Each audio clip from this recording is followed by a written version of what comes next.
ஆகவே வேதம் சொல்லுகிறது, ஆமென், கர்த்தருடைய வழியை நாம் என்ன செய்ய வேண்டுமாம்? அறிந்து கொள்ள வேண்டும். வேதம் சொல்லுகிறது, கர்த்தருக்கு பயந்து அவர் வழிகள் நடக்கிறவன் எவனோ அவன் பாக்கியவான். ஆகவே இந்த உலகத்துல அநேக வழிகள் இருக்கிறது. இன்னைக்கு எடுத்துக்கொள்ளுங்கள், கிருஷ்ணகிரி பட்டணம் என்று சொன்னால் அதற்கு அநேக வழிகள் இருக்கிறது. பெங்களூர்ல இருந்து ஒரு வழி இருக்கிறது, தர்மபுரியில இருந்து ஒரு வழி இருக்கிறது, ஆமேன், திருப்பத்தூர்ல இருந்து ஒரு வழி இருக்கிறது, குப்பத்திலிருந்து ஒரு வழி இருக்கிறது. ஆனாலும் எல்லாம் இது ஆமை வழிகளா இருந்தாலும், ஆனால் நம்மை உயர்த்தக்கூடிய அல்லது நம்மை ஆசீர்வதிக்கக்கூடிய ஒரு வழி நமக்கு அவசியமா இருக்கு. இதெல்லாம் நாம் பிரயாணப்படுகிற வழிகள். ஆனால் நம்முடைய பிரயாசத்திற்கு பலன் கொடுக்கிற வழி என்ன? நம்முடைய பிரயாசத்துக்கு பலனை பூரணமாய் அளிக்கிற வழி என்ன? அதுதான் கர்த்தருடைய வழி. ஆகவேதான் அவர் சொல்லுகிறார், கர்த்தருக்கு பயந்து அவர் வழிகளில் நடக்கிறவன் எவனோ அவன் பாக்கியவான்.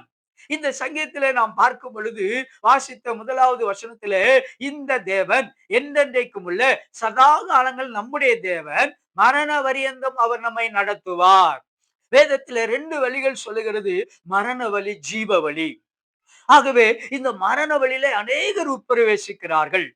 ஆனால் ஜீவ வழியிலே சிலர் மாத்திரம்தான் உட்பிரவேசிக்க முடியும் என்று சொல்லப்படுகிறது. ஆகவேதான் அவர் சொல்கிறார், நானே வழியும் சத்தியமும் ஜீவனுமா இருக்கிறேன் சொன்னார். ஏனென்றால் இந்த உலகத்திற்கு ஒரே ஒரு வழி என்று சொன்னால், ஒரு மெய்யான வழி என்று சொன்னால் அது இயேசு கிறிஸ்து மாத்திரம்தான்.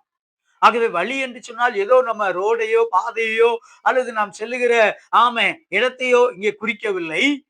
ஆண்டவராகிய இயேசு கிறிஸ்துவை இங்கே சொல்லுகிறது. அவர்தான் நமக்கு மெய்யான வழியை காண்பிக்கக்கூடியவர். அவர்தான் நமக்கு சமாதானத்தின் வழியிலே நம்மை நடத்தக்கூடியவர். அவர்தான் நம்மை ஆசீர்வாதத்தின் வழியிலே நம்மை நடத்தக்கூடியவர். கர்த்தருடைய வேதம் சொல்லுகிறது, கர்த்தருடைய ஆசீர்வாதமே ஐஸ்வர்யத்தை தரும், அதனோடு அவர் வேதனையை கூட்டார்.